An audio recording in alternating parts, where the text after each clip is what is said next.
Welcome नाजरीन, मैं आपके लिए दिलचस्प वीडियो लेकर आया हूं। आप देख सकते हैं कि ये पहाड़ है, इसमें से सोना निकाला जा रहा है। ये सोना खूबसूरत सुनहरी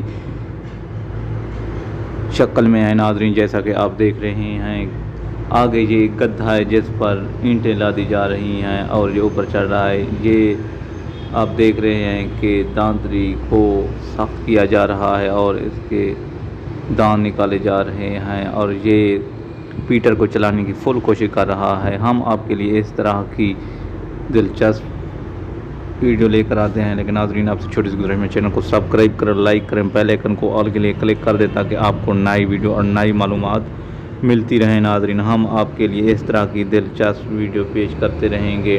ये फ़नी वीडियो भी आप इस चैनल पर देख सकते हैं। आप जुड़े रहिए चाहत वाइस के साथ। Thanks for watching.